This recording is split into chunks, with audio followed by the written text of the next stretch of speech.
నమస్తే సార్. నమస్తే మా. ఇంతకు ముందు అంత ఎక్కువ వినేవాళ్ళం కాదు స్టోన్స్ ఫార్మేషన్ గురించి. ఇప్పుడు చిన్న ఏజ్ నుండి చాలా మందిలో ఎక్కువ వింటున్నాం. ఎందుకు రీజన్స్ ఏమున్నాయి? అదే మన మోడిఫికేషన్ మా. మనకి ఇంతకుముందు ఉండే డైట్ చాలా పద్ధతి గల డైట్ ఉండేది. Now we are used to fast foods, outside foods, more of cool drinks and more alcohol and everything. ఇవన్నీ మన యూరిన్ కెమిస్ట్రీని ఆల్టర్ చేస్తాయి. ఓకే. అండ్ వాటర్ ఇంటేక్ కూడా మనం పనిలో బడి we are not taking adequate water intake. మనం అనుకుంటాం నేను తాగేసాను ఈరోజు 1-2 liters, బట్ ఆ డే రోజు ఎఫెక్ట్ పడదు. Daily your water intake, some day it will form as a stone and then you will realise that your not taking adequate water intake.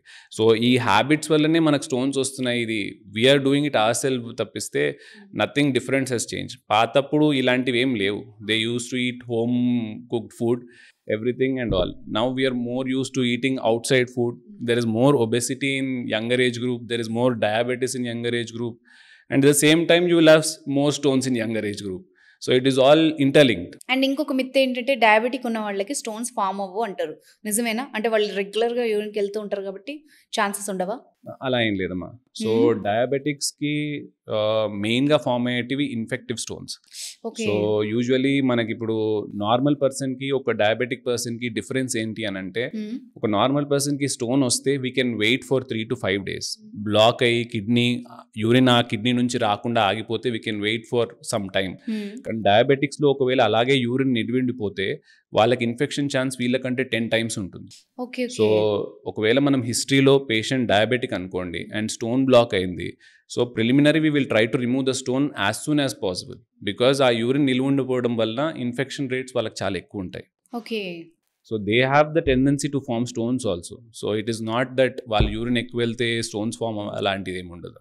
Sir, general doubt, beer తాగితే stones కరిగిపోతాయి లేదంటే మూత్రంలో వచ్చేస్తాయి అని చెప్తూ ఉంటారు. యూజువల్లీ ఎవరికైనా స్టోన్స్ ఉన్నా కూడా ఫస్ట్ ఇచ్చే సలహా అదే. కొన్ని జ్యూసెస్ కానీ లేదంటే బియర్ కానీ స్టోన్స్కి ఏమైనా యూజ్ అవుతుందా? మీరు అడిగిన క్వశ్చన్ని I will answer it this way. ఇప్పుడు స్టోన్స్ నార్మల్ రెగ్యులర్ బియర్ తాగితే స్టోన్స్ రావు అనేది అలాంటిది అనేది దట్ ఈస్ ఎ మిత్ మా. సో స్టోన్స్ ఒకవేళ బై ఛాన్స్ ఏదన్నా వచ్చి ట్యూబ్లో బ్లాక్ అయ్యి సివియర్ పెయిన్లో ఉన్న వాళ్ళకి మీరు చెప్పిన అడ్వైజ్ ఇస్తుంటారు, బియర్ తాగు ఆ స్టోన్ పడిపోతుంది అనేసి. అది ఎందుకు అనంటే మనకు బియర్ కానీ any alcohol drink as such or any tea, coffee, so ఇవన్నీ ఏం చేస్తాయంటే మన బ్లడ్లో నుంచి వాటర్ని అంతా పీల్ చేసి it will push in to the kidney. So ఆ ప్రెషర్ వల్ల స్టోన్ అనేది పుష్ అవుతుంది. సో కానీ దానివల్ల ప్యారలల్గా ఏం చేస్తుందంటే మనకి ఆ బ్లడ్లో డీహైడ్రేషన్ కాజ్ చేస్తుంది.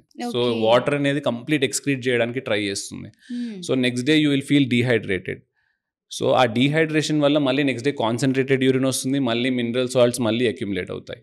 సో టెంపరీగా ట్రాన్సియంట్గా పుష్ చేయడానికి స్టోన్ని హెల్ప్ చేస్తుంది తప్పిస్తే యూరిన్ ఫ్లోని పుష్ చేయడానికి తప్పిస్తే not of much help. We don't recommend alcohol as treatment for stones.